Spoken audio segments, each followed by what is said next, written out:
unsay imong remedyo nga taliwa sa order sa korte nga ikaw na nidaog magdumili gihapon og hawa sa imong yuta ang squatter. Doon nanay writ of execution gikas korte, ipa-execute na ang order nga nidaog ka. Doon nanay writ of demolition, ipa-demolish na ang squatter. Wa gyud gihapon ni hawa.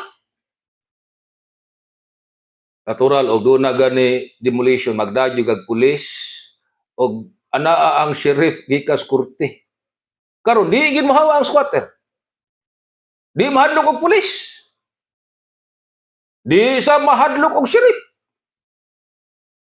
Ang buhaton pwedeng i-contempt of court.